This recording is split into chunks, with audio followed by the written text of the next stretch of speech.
Welcome to the Fantasy Football Forge. My name is Steve, and today it's another Mock Draft Monday, and happy July 4th as of tomorrow, depending on when you're seeing this video. So, go America. And in this video, I don't know that this team's going to look that great. I'm going to be going for upside, and in doing so, I went through and I made a list of all the guys that I could make an argument for upside for, which leaves a lot of people off, especially early on in the draft, because, you know, part of upside has to do with the draft position. That's a definite part of the conversation when you're talking about draft upside. Pretty simple. I'm going to go through this draft, and I'm going to try to talk about some of the players around that each pick, and which one I think has the most upside, why I'm picking them. I also noticed while doing this, came across a lot more running backs that I felt had upside, and once again, the draft position has a lot to do with the conversation around upside, so I think that's part of it. The running backs, especially for best ball, don't necessarily go very high, and yeah, let's just get right into this. I'll just cover before this starts a few of the top players. The upside for Christian McCaffrey is just that he's going to bring you, I think, the biggest advantage at the position. So much like the argument for Travis Kelce, who was also on this list at, what pick am I? Pick 9. So for Travis Kelce, you know, he's going to give you such a big advantage first, even the number 2 tight end, but just on a weekly basis. Any other tight end at the position that you can rely upon, that's a big part of the argument of why Travis Kelce is so good. So Christian McCaffrey, I think, is right up in that same argument. There isn't a running back that I don't feel comfortable with him going up against. I had him last season, and it just felt like I could write 15 points in under his name, 16 points, and expect at least that, which is absolutely huge and massive. So that's why he is on the list. This isn't in order of, you know, my highest high upside guys or anything like that. It's in the order of the ADP. The argument for Cooper Kupp is just that at the wide receiver position, he is going as the wide receiver number 4. I have him ranked as the wide receiver number 4 myself, but he very, very much so could end up as the wide receiver 1. While he was out there last season, he was wide receiver 1, wide receiver 2, so there is upside to him even at the wide receiver number 4 going, I don't know, at the 4th or 5th spot in this draft. So we're coming up on my 9th pick. I will say Garrett Wilson made this list. You'll know I have him lower on my rankings, but that doesn't suffice to say that there isn't a great amount of upside with Garrett Wilson, who it looks like I will be taking with my pick here. Good thing, because like I said, there's a lot of running backs that I have on this list, so I like to get some of these wide receiver positions covered early on. In regards to Garrett Wilson, a great talent.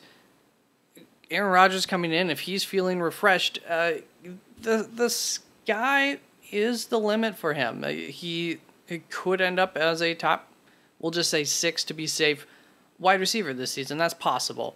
Being picked at pick 12, 13, there's some meat left on the bone there for him. Just to run over these 4, 5 running backs here, Nick Chubb, the upside for him is that there's a chance he's going to be more involved in the receiving game, so that could just bring his game to a next level, and he is super steady Eddie, awesome target. Saquon Barkley, I have him ranked 2nd, so obviously I think there's some upside to where he's going. Tony Pollard, he could have one of the highest shares of work for any running back on any team this season, so obviously the upside for him is very high. There are some risks to that. Can his body handle it or whatnot? But very much so. Still in the upside camp. And Ramondre Stevenson I have as like a top 4 running back. So obviously where he's going mid-second, third round, I think is a great value. Josh Jacobs is right in that argument with Ramondre Stevenson. He was a top 5. He might have been 3rd or 4th last season. I can't quite recall right now off the top of my head.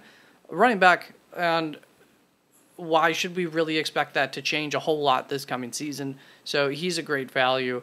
Mark Andrews, of course, could be the tight end number 1. Could, just like 2 years ago, do better than Travis Kelce. Going to be more passing in that offense. The ball's going to get spread around a little bit more, but that might help to make things just a little bit easier. Breece Hall, that injury is what's holding him back in the rankings. So if he comes back and he he doesn't miss a beat somehow, he could absolutely be a steal with where he's going in this draft. So those are my thoughts on those guys. Lamar Jackson is just compared to, if there's any wider quarterback that could finish as the QB number 1, compete with Jalen Hurts or Patrick Mahomes, it is Lamar Jackson. He has all the upside in the world. You can get him kind of at the back end, I think, of that tier that's most likely to end as a QB1, QB2 on the season with Lamar. Mark Andrews goes a pick before me.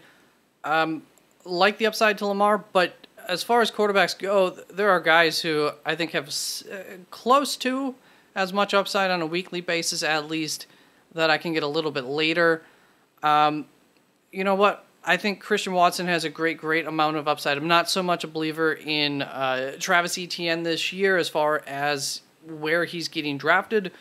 But that being said, there is definitely that kind of upside for Travis Etienne. Could get more involved in the passing game. It should be a better team. Could just get more touchdowns. It could be more efficient. Those types of things. Christian Watson, I think, is the offense in Green Bay. Will get the Justin Jefferson kind of touch and just generally the scheme being built around him kind of treatment. So with that, the ceiling is the sky as well for Christian Watson. So I think if there's one guy, one wide receiver that you can get around that area of the draft, he has an enormous ceiling. He did very well in my projections, and it's just going to come down to, will the touchdowns be there?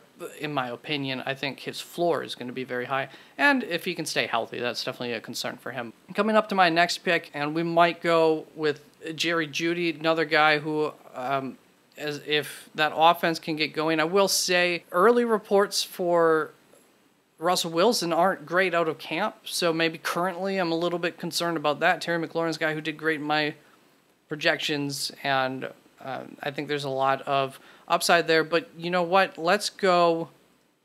I don't think we have any Jerry Jeudy. Bye week's good, so let's grab Jerry Jeudy.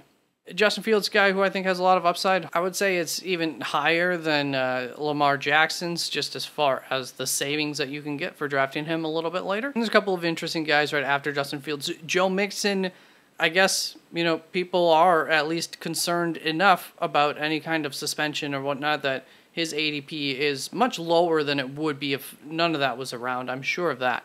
So you can get him at a good value if he is going to be the starter. I have concerns about that, but I have changed my rankings to reflect the current starter for Cincinnati. Finally moved Chase Brown in my rankings down out of that position. And then Brandon Ayuk, if Brock Purdy comes in and plays like he did last season, he'll be great. Kenneth Walker's a guy who we're lowering a little bit because we're expecting Zach Charbonnet to be some sort of factor. That's not a guarantee in Seattle. We've seen them bring in high running back draft picks and not really utilize them in their rookie season until there's an injury ahead of them. Even Kenneth Walker last season, I drafted him with the concern, but not the expectation that he wouldn't really get that chance, and it really came down to an injury happening for that chance to come in. Chris Godwin, we're expecting not a great quarterback situation there. He had a down year last season. Should be much healthier. He might just get enough targets and whatnot to surpass where he's being drafted. Very much possible. I have him ranked fairly low, but it's within the possibility. J.K. Dobbins could have an excellent season. His ceiling's sky's the limit for him, and same with Alexander Madison. If he gets all the work there, could be a top 12 running back. So some good values late. Miles Sanders is in a similar boat, and he's a guy who also is expected out of training camp, minicamp news to get more receptions this season than he has since his rookie season. And that's coming directly from the head coach, I believe. So lots of upside with some of these mid-round running backs. So we have our 3 wide receivers. Kenneth Walker just went. I was expecting to take him. I will take a shot on J.K. Dobbins. He's got 2 legs now. Bye weeks, we're still getting very diverse there, so that's great for best ball purposes. I have a pick coming up in just a few picks. George Kittle, just like with Brandon Ayuk, if everything goes well with the quarterback situation there, he could definitely surpass where he is getting drafted, because I think that's holding him down a little ways as well. Deontay Johnson, just add a few touchdowns in on even the season he had last season. We would expect that situation at quarterback to get better this coming year. Then he's going to be a good value. Tyler Lockett, I have very high in my projections, and I think he basically goes behind Jackson Smith and Jigba, or right around. I don't agree with it. I can get Trevor Lawrence. He just takes the next step at his position. He could be one of the best quarterbacks in the league. I think we're gonna pop at. We're gonna go with George Kittle. Actually, main reason I went with George Kittle here is because I'm just not gonna have a whole lot of George Kittle, so I wouldn't. I would like some exposure to him on my rosters.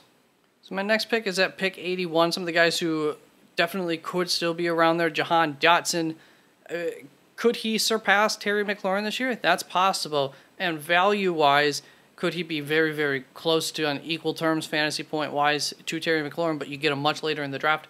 Yes, very much possible. It's kind of the same story here with the other second-year wide receiver right behind him, George Pickens. It could happen for him, too.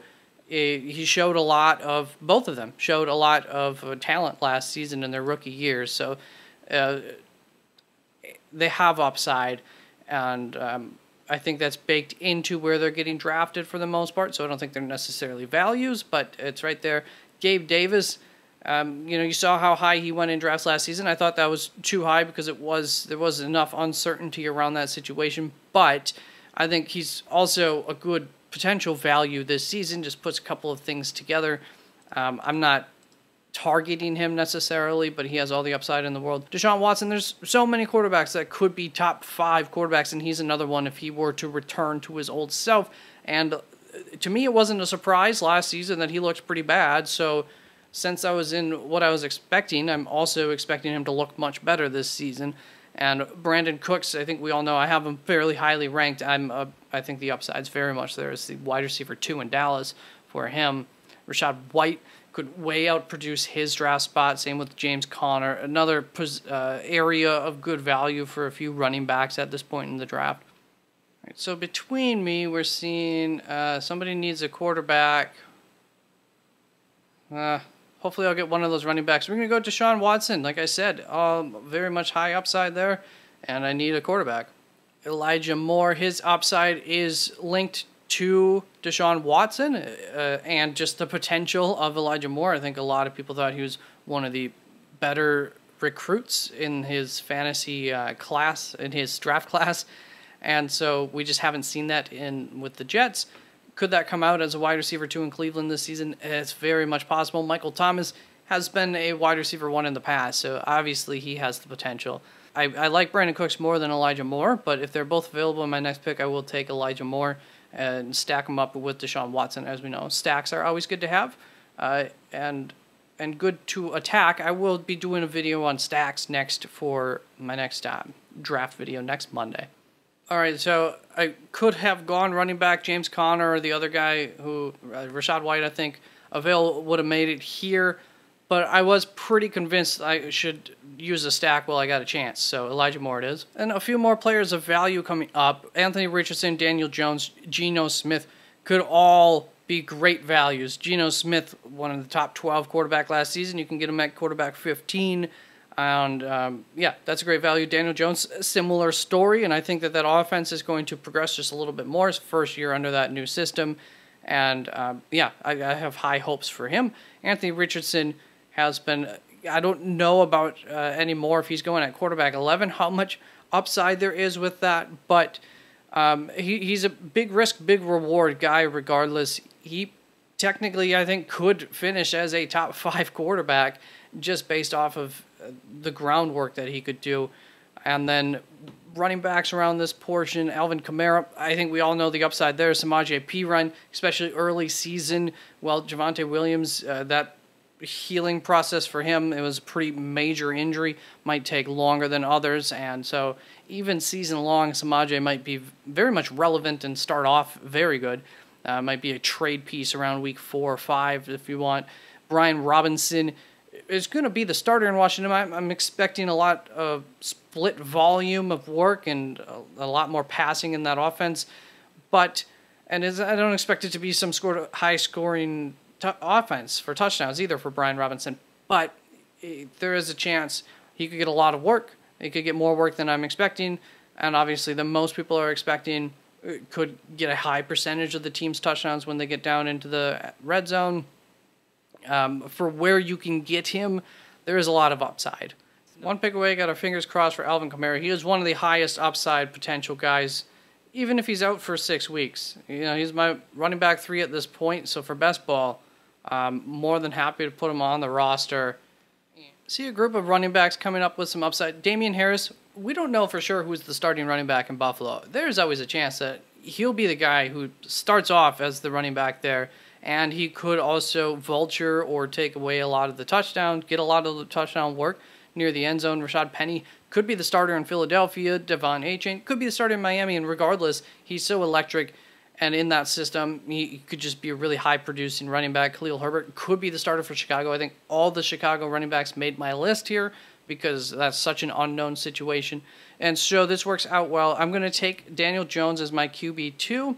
There's a group of wide receivers I'll be checking out around my next pick. Romeo Doubs, Darnell Mooney, Rondale Moore, Nico Collins. Romeo Doubs, he has comparisons to Devontae Adams even out there. So he could very well be outperform, we'll say, his draft spot. Darnell Mooney, I feel like people are forgetting about him in a sense because of DJ Moore's addition there.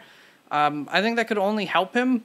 I just don't think he was a wide receiver 1 build, so I think it'll help having somebody else there, and he could be a very good wide receiver 3. And then Rondale Moore could get a lot of targets. We saw, even with the backup quarterback there last season, a lot of targets go Rondale Moore's way as well as Marquise Brown's way. So don't call that, a game over or anything in Arizona for those receivers, even though we think that team stinks. And then Nico Collins, in a similar situation. Yeah, the team might stink and everything, but he has a chance to be the wide receiver 1. And I think he has the profile at least to actually be one, but we haven't seen it yet. So it is taking a jump. So I would go Chig. I have a fair amount of Chig already. I think I need a little bit more Greg Dulcich, who I have ranked higher anyways, so we'll wait on that. Hopefully get him around the corner. And I think week 14 is going to give us another bye week. No competition for bye weeks with my wide receivers there. So we'll go Rondale Moore. Gives me a nice little hopeful floor there for weeks where Christian Watson just doesn't do anything. Oh, it's my pick already. I was looking way ahead. Put my money where my mouth is and take Nico Collins here. I did want to mention Van Jefferson. Same with Tutu Atwell, Puka Nacua. All of the Los Angeles Rams wide receivers have a lot of upside for where you can get them in the drafts. Van Jefferson's definitely the one that should go the highest in drafts and does. So a lot of upside there. Jonathan Mingo could be the number 1 wide receiver there in Carolina, which should be worth something similar on a Nico Collins kind of level. And same with Rashee Rice for Kansas City, except, of course, there you have a really good wide receiver. So like him a lot as far as the upside goes. So Nico is going to possibly finish out my wide receiver 6 there. I definitely need some running backs. I like the late wide receivers more than the late running backs. I kind of caught off guard there on my last pick, and I didn't want to reach, but maybe I should have for a running back there.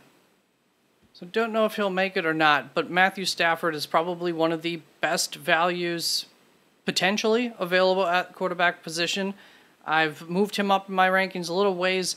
It felt weird having him where I was originally with him, and he has top 7, 8 type of quarterback potential in him. Doesn't have any kind of rushing, so it has to be highly efficient air game. But we've seen that before, and we know that that's very much possible. So he is a great value. But if Tyler Algiers here, the upside, Tyler goes. I don't think I want Devin Singletary, so I guess we'll grab Stafford. So there we go. I already talked about it. A little bit about these wide receivers. Marquez Valdes-Scantling, if he can improve just a little bit more, become a little bit more consistent, he's in the Kansas City offense, things could be great for him. On an individual game basis, I would say, so for best ball, he does have that kind of upside that you like. Marvin Mims, we'll see some good news coming out about Tim, who I actually wanted to possibly draft in here, Tim Patrick, somebody who really did well in my projections, very well, and currently do have him as one of their starters. So Tim Patrick could absolutely be a stud find late in drafts, but Marvin Mims could end up progressing to be better than him at some point in the season. It's a lot of upside for Mims, but Tim Patrick might be a better value pick considering ADPs between him and Mims. And Devin Singletary is still there. I'm going to go with, out of these guys, I think the most upside is probably Raheem Mostert. Could be the starter that, we like Devon A-Chain, like him a lot. Very exciting guy. So is Raheem Mostert. Injury concerns, of course, for Mostert. Additionally, nice here. No bye week concerns there. Doing really good with the bye weeks on this roster. But probably is currently the starter in Miami. And so for where you can get him in drafts, that's something. And especially for a best ball draft, as long as he doesn't get injured, even if he isn't the starter, there could be some real pop games. Kenneth Gainwell, another guy, Philadelphia, we don't know the starter for sure there. They like Kenneth Gainwell a lot, and so he's a guy who could be much more involved than we're really kind of expecting to be. Khalil Shakur is a guy down here who, for where he's going in the draft, there's a lot of upside. If he was a rookie last season, and he's a very shifty guy, and things could open up around him. Biggest concern for him breaking out would just be that they drafted a tight end who's going to work the same area of the field as him. So depending on where that progression goes with the tight end spot, might be competition and cannibalize each other's workload a little bit. Brock Purdy, another guy who's going pretty late, could be a great value. There's the health question, so that's why it's tough to take him super high. But he performed as like a top 10, 11. I want to say he was like the QB 11 last season while he was healthy. Hunter Renfrow, he's another guy who we've seen it before from him. I don't know that there's a whole lot of reason. I don't think there's a lot of reason to expect him to be as bad as where he's ranked and where he is being drafted. I think there's a lot of upside for where he's going. Gus Edwards could have a floor and, of course, is a great backup. And so we need a wide receiver and a running back. We will go with Kenneth Gainwell here. So the nice thing about these later bye weeks, as far as Alvin Kamara is concerned, is even if he gets suspended, he should be back by week 10, one would think. So that helps to just helps any concerns with that. So next up, Hunter Renfrow is probably at the top of my list right now out of these guys for upside, especially with an all-upside roster. Not that I feel like it's a super risky roster or anything, but he could be another Rondale Moore-esque kind of guy. Give me a higher floor. Wan'Dale Robinson's another guy like that. There's just so many questions. The New York Giants wide receiving core that all those guys get pushed down, and some of them are going to be a great value. Jalen Hyatt, big play guy. Wan'Dale Robinson, more of the Hunter Renfrow. Great thing about Hunter Renfrow is just no bye week concerns for him. Do I think he has more upside than Khalil Shakur? I do. Talent-wise, he definitely does. Had to think about it for a moment, just because of the offensive situations. And Isaiah Hodgins is a guy who could get a lot of touchdowns. I could stack him with Daniel Jones. That's actually not a bad idea at all.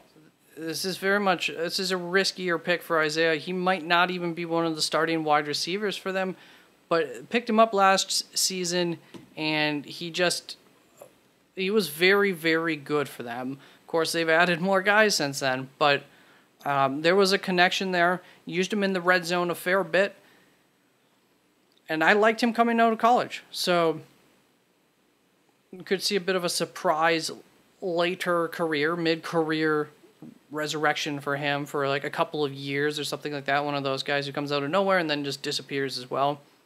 All right, so my picks up. We're looking at the tight ends. Week 9 bye to contest with, so not worried about the top 3 candidates here. Hayden Hurst, Luke Musgrave, Isaiah Likely. I would say the highest upside to me is Luke Musgrave, just especially for like Luke redraft purposes.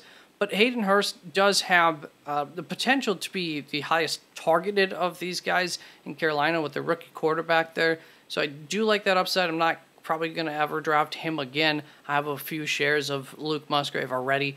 So we'll cool down on that. I'm hoping to get Isaiah Likely as well. So the upside to Isaiah Likely, I think, is less so on a week in and week out basis than it is if there's an injury to Mark Andrews. Huge upside. So especially, I mean, huge upside. He is a very good receiver, especially, receiving tight end. And we saw that his rookie season, he's going to be all the better. I mean, so much upside with that.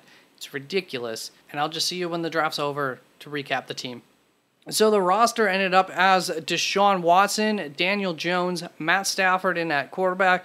Really liked one thing about this, the bye week thing, as I mentioned throughout several times. Really don't have a whole lot of competition at the bye weeks. Running backs, Nick Chubb, J.K. Dobbins, Alvin Kamara, Raheem Mostert, Kenneth Gainwell. Will say 2,982 projected. I think this is the highest projected roster I've had, probably in part because I took 3 quarterbacks, 3 tight ends. Made a roster a little bit more like they're probably expecting to work better for the purposes of best ball. Then at the wide receiver spot, Garrett Wilson, Christian Watson, Jerry Jeudy, Elijah Moore, Rondale Moore, Nico Collins, Isaiah Hodgins. Yeah, I mean, I like it. There's a lot of upside here. If Christian Watson, Jerry Jeudy could hit their ceilings, same with the rest of the guys really is how it goes there. And Garrett Wilson should be my steady Eddie up at top. Whether he meets expectations or not, should still be very, very good. And tight end, George Kittle, Hayden Hurst, Isaiah Likely. Have George Kittle, so waited for my tight ends, and these aren't necessarily tight ends that I'm targeting, but we have, I think, a floor and a ceiling kind of guy here, and then also an in case of injury guy there, which could really push this roster over to the next level potentially. So yeah, solid roster. Let me know what you think of it if you wish to in the comments. Something that I failed to notice while doing this draft was that I got Deshaun Watson, Nick Chubb, and Elijah Moore. And I don't necessarily hate that because one thing that does do is kind of game scripts me into the success of Cleveland. So if it's a successful team this season, which I think they should be, I think they have a chance at winning the AFC North, so very much could be a pretty good team. And between the 3 of them, if it's a game that they're behind in, Deshaun Watson and Elijah Moore should have a good day. But hopefully that's the hope, and maybe that happens on a day where Nick Chubb doesn't have such a great day, so we get those points somewhere else. I don't think there's anything wrong with having the running back, wide receiver, and quarterback of the same team. I don't mind that, especially you hope it's a good team. So yeah, that is. I'll stick this in somewhere. Now on to a part that I already recorded where I will go over all of these guys who I put on this list who did not end up going in this draft. Maybe we should do a transition. We'll start right there with Robert Woods. High floor guy potential. He's just 1 season removed from being a very, very good, well, before he got injured, 2 seasons maybe you could say removed from being one of the top wide receivers. And so Robert Woods, rookie quarterback, could definitely rely on the veteran. It was a yucky season in Tennessee last year. I don't know that was all his fault yet. Mecole Hardman, another guy, he could be a really good opportunity to step up here for the New York Jets. And he was viable with last year with Patrick Mahomes, so there's no reason that he could be again. He goes pretty darn late in drafts. It could be a great value. Josh Downs could be a safety blanket for Anthony Richardson. If Anthony Richardson's the starter, either way, there is potential for him to be a high floor guy. Terrace Marshall, I don't know. Terrace Marshall, I think there's some upside there. It's really not one I'm going to bank on. Puka Nacua, we'll see as more news comes out of training. It looks like he's going to be a training camp guy. I don't know if that's going to sell me on actually drafting him, but he'll probably be on the waiver wire targets list just for week 1, keeping our eyes on him.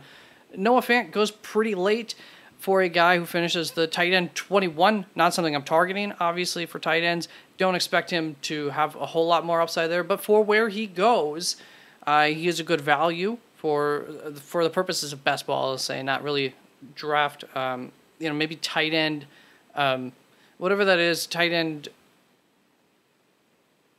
maybe he could be more valuable in that kind of situation. Richie James, the forgotten wide receiver in Kansas City, new addition there. He did very good in New York with a lesser quarterback. Could be the guy that is just kind of the secondary safety valve other than Travis Kelce in that system. It's possible. Michael Wilson's going to get an opportunity to be a starting number one type of wide receiver. There's a lot of opportunity left after DeAndre Hopkins left to open things up for the potential of somebody coming in there and picking some of that work up. Corey Davis, Logan Thomas, Cade Otton, Zach Ertz, all guys who will be on my radar. Same with probably Noah Fant for redraft. Keeping an eye on them in those first couple of weeks to see, hey, maybe go pick them up. And if you were, wrong on some other tight ends, these guys, I liked them a lot. Just wasn't, didn't feel super safe with them. Deuce Vaughn, Sean Tucker, a couple of running backs who you could get late, who if Tony Pollard goes down, Deuce Vaughn could definitely take up a certain role that Tony Pollard filled and be fantasy viable. He would be the guy receiving, so that always helps. But I don't think that happens without an injury to Pollard. Sean Tucker, Chase Edmonds is ahead of him on the depth chart, expected to be like that, but no guarantee, not like Chase Edmonds is some kind of stud, and so he might be the guy in line to take over the work, if nothing else. He's a pretty well-liked fantasy draft prospect in the last draft. Kyle Phillips, Ty Montgomery, so for Kyle Phillips, I have Ty Montgomery as a running back actually, but he is a wide receiver running back split, I believe, in redraft purposes at least. And New England really, really likes him a lot. So I think it's him over Pierre. I can't think of his name right now. Over their other receiving running back that they drafted last season to have a lot of work. There was a fair bit of buzz coming out before the regular season last year, and then he got injured right away. Kyle Phillips, it could be the second best wide receiver if Chico Okonkwo can't quite fulfill that role. If he is better than Nick Westbrook-Ikhine, very much possible. Rookie, sophomore season coming up for Kyle Phillips. Got injured just as he got a chance last year and never really was able to come back and be strong.